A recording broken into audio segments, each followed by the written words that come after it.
देखिए बच्चों, हमने पिछले वीडियो में आपको 11th का एक टॉपिक समुच्चय पढ़ाया था, जिसमें समुच्चय क्या होता है, समुच्चय को कैसे निरूपित करते हैं, समुच्चय को निरूपित करने की विधियां क्या होती हैं और समुच्चयों के कुछ प्रकार जैसे एकल समुच्चय, रिक्त समुच्चय, परिमित समुच्चय और अपरिमित समुच्चय क्या होते हैं, इनके बारे में अध्ययन किया था। आज हम उसी को आगे बढ़ाते हुए यानी उसके समुच्चयों के प्रकार को आगे बढ़ाते हुए आज आपको पढ़ाते हैं उपसमुच्चय।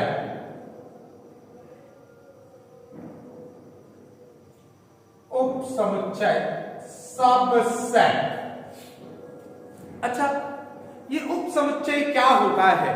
यदि हमारे सामने दो समुच्चय इस प्रकार हो कि पहले समुच्चय के सारे अवयव दूसरे समुच्चय में उपस्थित हो, तो हम पहले समुच्चय को दूसरे समुच्चय का उपसमुच्चय कहते हैं। फिर से, यदि कोई दो समुच्चय इस प्रकार है, मान लीजिए ये दो समुच्चय, एक ए और एक बी है, यदि ए के सारे अवयव बी में उपस्थित हैं, तो ए को बी का उपसमुच्चय कहेंगे। इसी प्रकार यदि बी के सारे अवयव ए में उपस्थित हैं, तो बी को ए का क्या कहेंगे? उपसमुच्चय। तो देखिए क्या बेटा, एक बार फिर से डिफाइन कर देते हैं। यदि दो समुच्चय ए और बी इस प्रकार है कि ए के सभी अवयव समुच्चय बी में उपस्थित है, तो ए को बी का उपसमुच्चय कहते हैं। और इसे निरूपित कैसे करते हैं? यदि ए के सारे अवयव बी में उपस्थित हैं, तो इसे कहेंगे ए सबसेट टू बी। जरा एक एग्जाम्पल समझ लेते हैं। फॉर एग्जाम्पल, ए बराबर क्या दिया है? 1 3 5 7 9 डैश, और बी बराबर क्या दिया है? 1 2 3 4 5 6 7 8 9 बेटा।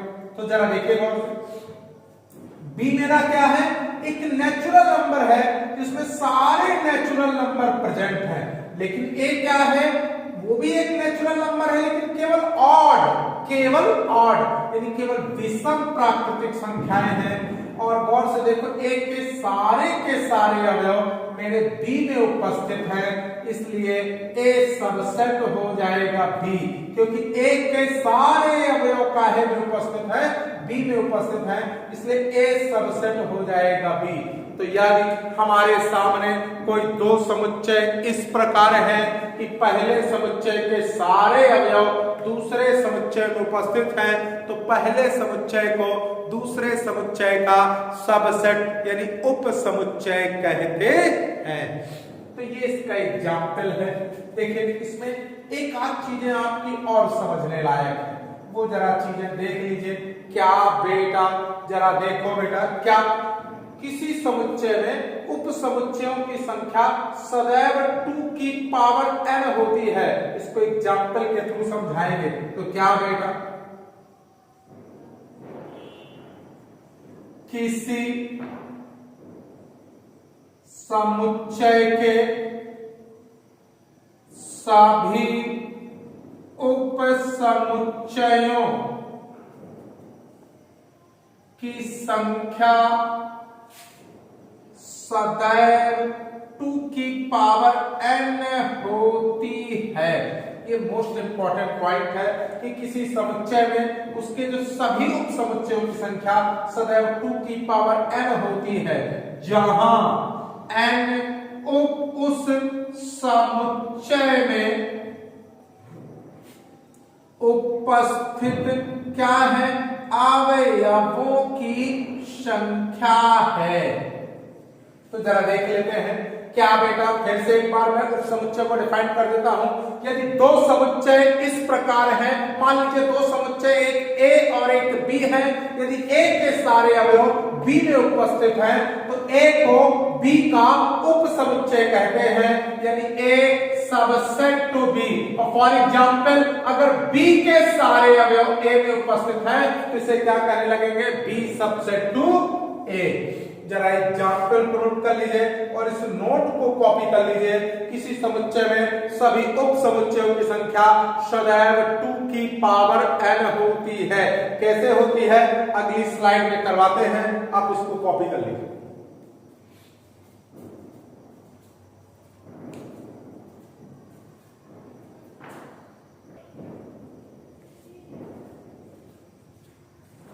आइए अब समझते हैं कि किसी समुच्चय में सभी उप समुच्चयों की संख्या 2 की पावर n कैसे होती है। तो जरा एक एग्जाम्पल ले लेते हैं। जैसे a बराबर मान लीजिए मुझे क्या दिया है 1 2 और 3, इसलिए सभी उप समुच्चय, अगर मैं इसके सारे उप समुच्चय निकालूं तो देखिए सबसे पहला समुच्चय उप समुच्चय 5 होता है। 5 हर समुच्चय का उप समुच्चय होता है क्योंकि 5 रिक्त समुच्चय होता है। तो 5 फिर एक एक अवयवों से बने समुच्चय, तो 1, फिर क्या बेटा 2, फिर क्या बेटा 3, फिर 2 अवयवों से बने समुच्चय, तो 1 2 और 1 3 और क्या बेटा 2 3, और इसके बाद तीनों अवयवों से 3 अवयवों से 1 2 3, ये सारे क्या हो गए उप समुच्चय। अगर मैं इनको काउंट करूं 1 2 3 4 5 6 7 8, इसलिए उप समुच्चयों की क्या बेटा जो संख्या होनी चाहिए वो क्या बेटा 8 है। देखो 1 2 3 4 5 6 7 8, तो ये हमने क्या सीखा, उप समुच्चय निकालना और उनको गिनना। अब मान लीजिए मुझे उप समुच्चयों को निकालना नहीं है, मुझे सिर्फ उनकी संख्या बतानी है, तो क्या करोगे, चूंकि a बराबर क्या है 1 2 3। अब मैं दूसरा प्रोसेस बता रहा हूं जिसमें आप सभी उप समुच्चयों को ज्ञात किए बिना उसके अवयवों की संख्या को क्या कर देंगे, बता देंगे। वो जरा थोड़ा सा ध्यान से देखिएगा। तो a बराबर क्या है 1 2 3, इसलिए n में a कितना हो गया, यदि समुच्चय a में अवयवों की संख्या कितनी हो गई 1 2 3, 3 अवयव, इसलिए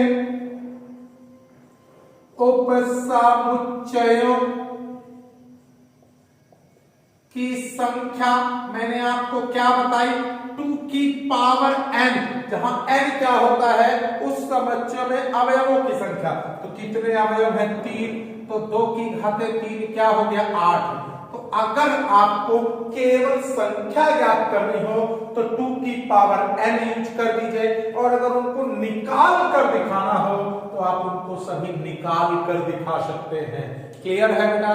तो किसी समुच्चय के सभी उप समुच्चयों की संख्या सदैव 2 की पावर n होती है।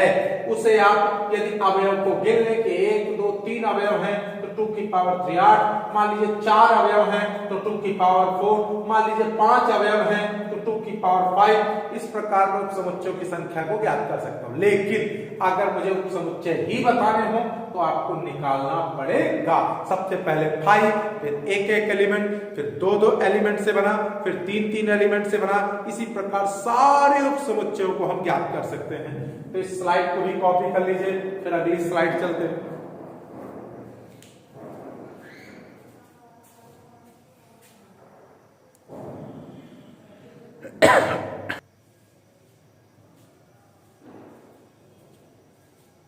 आइए अब अगला टॉपिक पढ़ते हैं, उचित उप समुच्चय। क्या बेटा, उचित उप समुच्चय।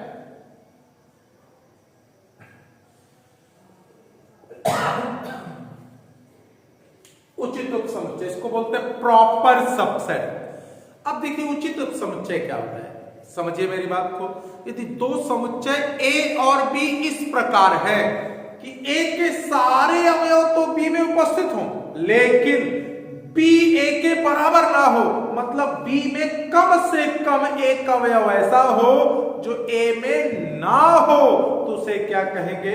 उचित उप समुच्चय। फिर से, यदि दो समुच्चय ए और बी इस प्रकार है कि ए के सारे अवयव बी में हों लेकिन बी ए के बराबर ना हो, मतलब बी में कम से कम एक अवयव ऐसा हो जो ए में उपस्थित ना हो, तो ए को बी का उचित उप समुच्चय कहते हैं। अच्छा, उप समुच्चय और उचित उप समुच्चय का डिफरेंस क्या होता है? उचित उप समुच्चय को इस प्रकार और उप समुच्चय को बराबर भी लगा सकते हैं, मतलब ए के सारे अवयव बी में तो उपस्थित होते हैं और बराबर भी हो सकते हैं, और उचित उप समुच्चय में बस ए के सारे बी में उपस्थित है लेकिन बी कभी ए के बराबर नहीं हो सकता है। फिर से एक बार रिपीट कर रहा हूं, उप समुच्चय में क्या होता है? ए के सारे अवयव बी में उपस्थित होते हैं और बी के अवयव ए के बराबर भी हो सकते हैं, और उचित उप समुच्चय में ए के सारे बी में उपस्थित हैं लेकिन बी कभी ए के बराबर नहीं हो सकता। अर्थात ए क्या बेटा? सारे अवयव बी में हैं, यानी ए के सारे अवयव बी में हैं लेकिन बी कभी बराबर ए के नहीं हो, तो क्या कहते हैं उसे? उचित उप समुच्चय। अर्थात यदि ए के सभी अवयव बी में उपस्थित हों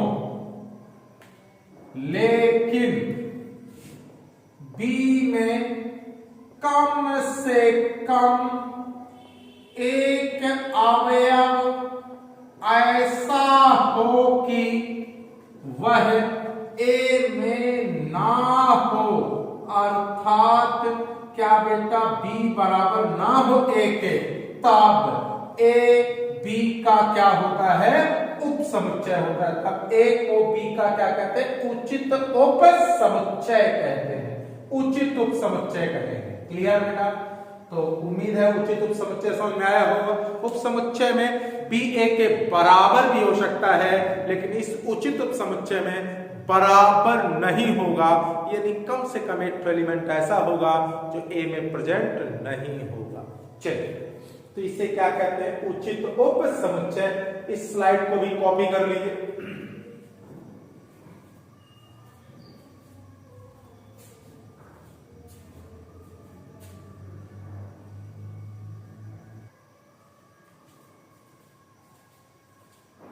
आइए, एक जो सबसे महत्वपूर्ण पॉइंट समझते हैं उप समुच्चय, उसका बोलते हैं प्रतीकात्मक प्रदर्शन। तो क्या बेटा? उप समुच्चय का प्रतीकात्मक प्रदर्शन, प्रतीकात्मक प्रदर्शन यानी प्रतीकों के माध्यम से कैसे इसको निरूपित करते हैं। तो जरा देखें, यदि x एक अवयव ए में हो तब क्या x belongs to A? This implies x belongs to B, मतलब अगर कोई अवयव ए में है और वही अवयव बी में पहुंच जाए, इसका मतलब ए क्या हो जाएगा? सबसेट हो जाएगा किसका? बी का। फिर से, यदि अथवा मान लीजिए कोई अवयव y है जो a में बिलोंग करता है और वही अवयव किस में बिलोंग कर जाए? b में, तब क्या होगा? a सबसेट होगा b का। एक प्रतीकात्मक, यानी कोई अवयव अगर a में है और वही अवयव b में उपस्थित हो जाए, इसका मतलब a b का उप समुच्चय है। इसी प्रकार यदि कोई अवयव y है जो a में है, अगर वही अवयव b में आ जाए तो a को b का क्या कहते हैं? उप समुच्चय, सबसेट कहते हैं। हम प्रतीकों द्वारा इसी प्रकार रिप्रेजेंट करेंगे। एक अवयव अगर ए में है, वही अवयव अगर बी में हो जाए तो ए को बी का उप समुच्चय कहेंगे। प्रतीकात्मक प्रदर्शन है, याद रखिएगा।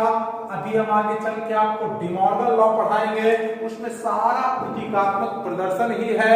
हर समुच्चय का आपको प्रतीकात्मक प्रदर्शन बिल्कुल दिमाग में बैठा होना चाहिए। तो कॉपी कर लीजिए इसको भी।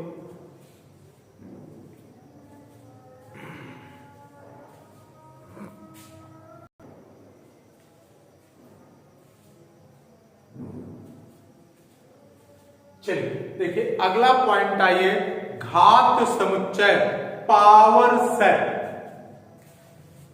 देखिए घात समुच्चय, पावर सेट।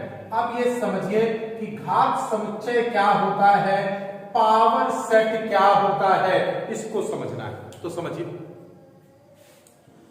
किसी समुच्चय के सभी उप समुच्चयों से बने समुच्चय को घात समुच्चय कहते हैं। एक बार फिर से रिपीट कर रहा हूं, किसी समुच्चय के सभी उप समुच्चयों से बने समुच्चय को घात समुच्चय कहा जाता है।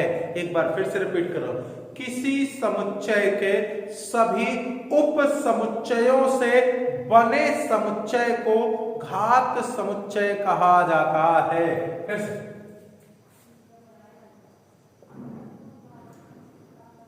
किसी समुच्चय के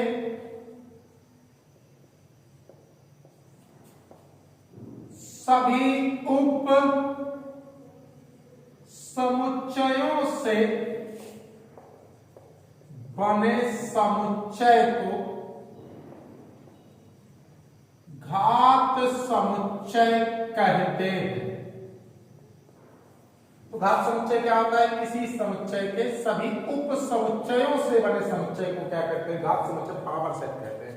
यानी क्या हो बेटा, समुच्चय ए हो तो क्या कहते हैं, घात समुच्चय को, घात समुच्चय को P A, power of set ए कहते हैं। क्या कहते हैं बेटा, यदि कोई समुच्चय ए हो तो उसका जो घात समुच्चय है तो उसे क्या कहते हैं, पी ए, यानी पावर ऑफ सेट ए, घात समुच्चय कहते हैं। ठीक है बेटा, एक चीज और, घात समुच्चय में भी अवयवों की संख्या 2 की पावर n होती है। घात समुच्चय में भी, क्योंकि होते सारे उप समुच्चय हैं और उप समुच्चय 2 की पावर n होते हैं, तो घात समुच्चय में भी अवयवों की संख्या क्या होती है, 2 की पावर n होती है। अब मैं आप इस स्लाइड को कॉपी कर लीजिए, इसके बाद मैं एक एग्जाम्पल करके आपको इसका बताता हूं।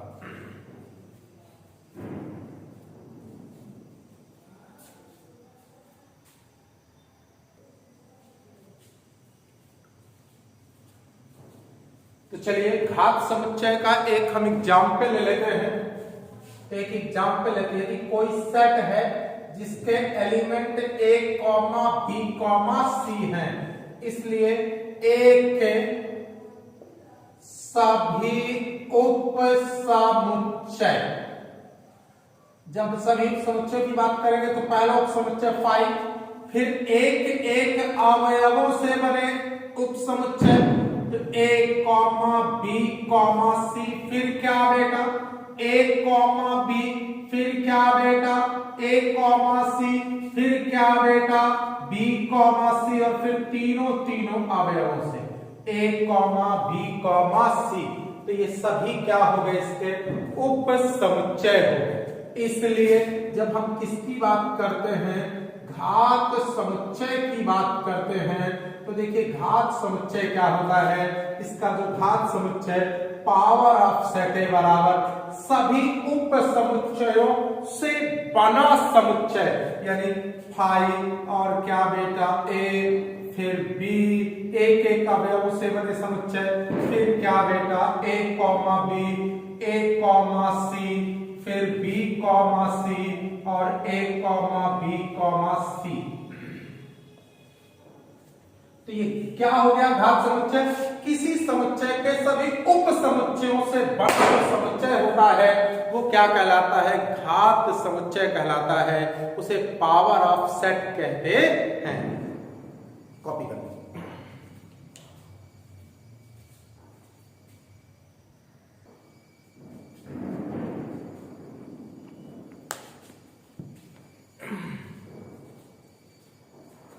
आइए अब हम लोग समान समुच्चय पढ़ते हैं, इक्वल सेट पढ़ते हैं। समान समुच्चय, इक्वल सेट, ये बहुत इंपॉर्टेंट है।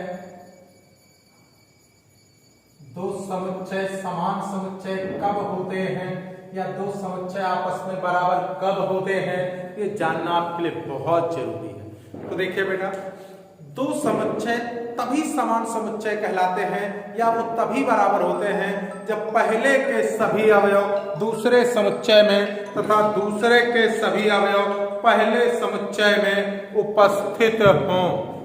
फिर से, दो समुच्चय समान समुच्चय कहलाते हैं यदि पहले समुच्चय के सारे अवयव दूसरे समुच्चय में तथा दूसरे समुच्चय के सारे अवयव पहले समुच्चय में हों, तो उन दोनों को क्या कहेंगे, समान समुच्चय। गणित की भाषा में से यह भी कह सकते हैं कि यदि A सबसेट है B का तथा B सबसेट है A का, तब दोनों समुच्चय A और B क्या होंगे, आपस में बराबर होंगे। तो उम्मीद है समझ में आया होगा। दो समुच्चय समान समुच्चय कहलाते हैं यदि पहले समुच्चय के सभी अवयव दूसरे समुच्चय में तथा दूसरे समुच्चय के सभी अवयव पहले समुच्चय में, तब वो दोनों समुच्चय क्या कहलाएंगे, समान समुच्चय कहलाते हैं। इसको गणित की भाषा में क्या कहते हैं, क्या बेटा, यदि A सबसेट टू B तथा B सबसेट टू A, तब A बराबर क्या होगा, B। तो दो समुच्चय कब बराबर होते हैं, पहले के सभी अवयव दूसरे समुच्चय में हो, यानी A सबसेट हो B का तथा दूसरे के सभी अवयव पहले समुच्चय में हो, यानी B सबसेट हो A का, तब A और B बराबर होंगे। सिर्फ A के सारे अवयव B में ना हो, A के सारे B में हो, B के सारे A में हो, मतलब A सबसेट हो B का तथा B सबसेट हो A का, तब जाकर A और B आपस में क्या होंगे, बराबर होंगे। क्लियर बेटा। अब इसी को एक एग्जाम्पल के थ्रू समझ लेते हैं। जैसे एक एग्जाम्पल ले लिया मैंने, मान लिए क्या ले लिया, x such that x square minus के क्या बेटा 5x प्लस 6 बराबर 0, और क्या कह दिया, b बराबर सिर्फ क्या कह दिया 2,3। तब मुझे देखना है कि दोनों बराबर हैं कि नहीं।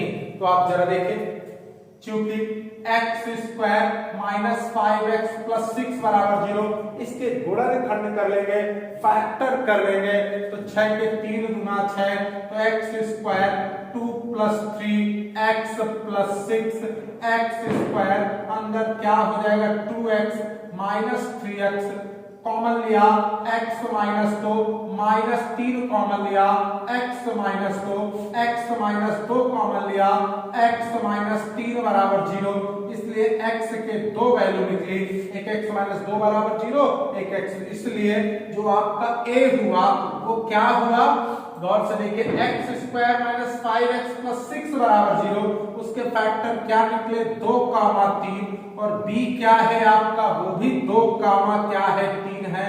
तो आप क्या कह दोगे, चूंकि a सबसेट है, गौर से देखो a सबसेट है b का, एक a सबसेट है b का, तथा गौर से देखो b सबसेट है किसका, a का, b के सारे अवयव काहे में है, a में है, इसलिए a बराबर क्या बेटा b।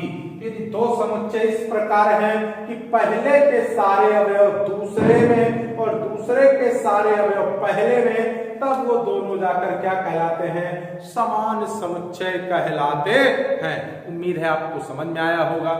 नहीं समझ में आया तो एक बार इसको रिवाइंड करके देख लीजिएगा। अभी मैं इसकी एक्सरसाइज कराऊंगा, एक वीडियो और प्रोवाइड कराऊंगा जिसमें हर टॉपिक से रिलेटेड एक एक 2 2 3 3 न्यूमेरिकल होंगे, उनको आप क्या करिएगा, लगाइएगा। सारी एक्सरसाइजें आपसे अपने आप बनती चली जाएंगी। इस स्लाइड को कॉपी कर लीजिए।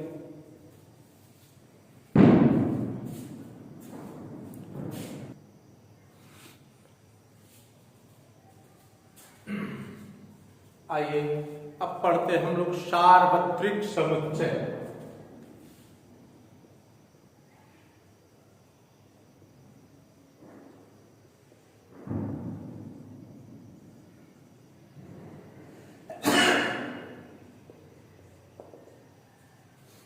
देखिए, सार्वत्रिक समुच्चय यूनिवर्सल सेट क्या होता है? तो समझिए, सभी विचाराधीन समुच्चय यानी जितने समुच्चय हो सकते हैं, सभी विचाराधीन समुच्चयों के सभी संभव अवयवों से बने समुच्चय को हम लोग क्या कहते हैं? सार्वत्रिक समुच्चय कहते हैं। फिर से, सभी विचाराधीन समुच्चयों के सभी संभव अवयवों से बने समुच्चय को यूनिवर्सल सेट यानी सार्वत्रिक समुच्चय कहते हैं। एक बार फिर से रिपीट कर रहा हूं, सभी विचाराधीन समुच्चयों के सभी संभव अवयवों से बने समुच्चय को सार्वत्रिक समुच्चय यानी यूनिवर्सल सेट कहते हैं। इसे हमेशा कैपिटल यू से निरूपित करते हैं। इसे हमेशा कैपिटल यू से निरूपित करते हैं। एक एग्जाम्पल देख लीजिए, यदि a बराबर क्या है 1 2, b बराबर क्या है मान लीजिए 2 3 4 5 और c बराबर क्या है 5 6 7, d बराबर क्या है 7 8, e बराबर क्या है 9 10, तब क्या बेटा? सार्वत्रिक समुच्चय यूनिवर्सल सेट U बराबर क्या हो जाएगा? ये जितने सभी विचाराधीन समुच्चय हैं, इनके सभी संभव अवयव, सभी पॉसिबल एलिमेंट को अगर रख ले तो समुच्चय क्या कहलाता है? Universal set. तो बताओ 1 2 है, इसके भी सारे तो 2 ऑलरेडी हो चुका है, तो 3 4 5 3 4 5, फिर इसके सारे तो 5 हो चुका है, तो 6 7, इसके बाद देखिए बेटा 7 8 और यहां पर क्या हुआ 9 और 10, ये क्या हो गया? Universal set. तो सार्वत्रिक समुच्चय क्या होता है? सभी जितने के जितने विचाराधीन समुच्चय हैं, उनके सभी पॉसिबल एलिमेंटों से बना जो समुच्चय होता है वो सार्वत्रिक समुच्चय कहलाता है, यूनिवर्सल सेट कहलाता है। और इसे कैपिटल यू से क्या करते हैं? निरूपित करते हैं। इतना कॉपी कर लीजिए बच्चों, इतना कॉपी कर लीजिए।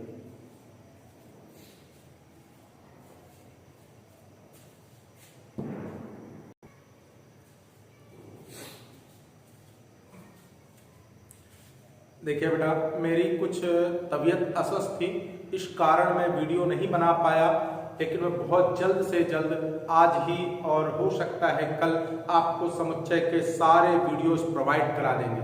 जो अगला वीडियो है वो मोस्ट इम्पॉर्टेंट वीडियो है, क्योंकि उस पे समुच्चयों का यूनियन, इंटरसेक्शन, कॉम्प्लीमेंट्री यानी पूरक समुच्चय, अंतर समुच्चय, सममित अंतर, वेन डायग्राम, ये सभी कुछ आपको पढ़ाया जाएगा। तो समुच्चय के लगभग 3 से 4 वीडियो अभी आपको और प्रोवाइड कराएंगे, और वो बहुत जल्द, मुश्किल से कल तक आपको सारा समुच्चय कंप्लीट करा दिया जाएगा। हाँ, एक चीज विशेष ध्यान दीजिएगा, इन सभी वीडियो को ध्यान से देखते हुए नोट्स बना लीजिएगा। ये अभी सभी टॉपिक बहुत आसान थे, इसलिए मैंने ज्यादा एग्जाम्पल नहीं लिए। अब कल से जो अगला वीडियो होगा उसमें थोड़ा सा कॉन्सेप्ट के साथ एग्जाम्पल की संख्या बढ़ा देंगे, जिससे आपको चीजें समझ में आने लगेंगी। ठीक।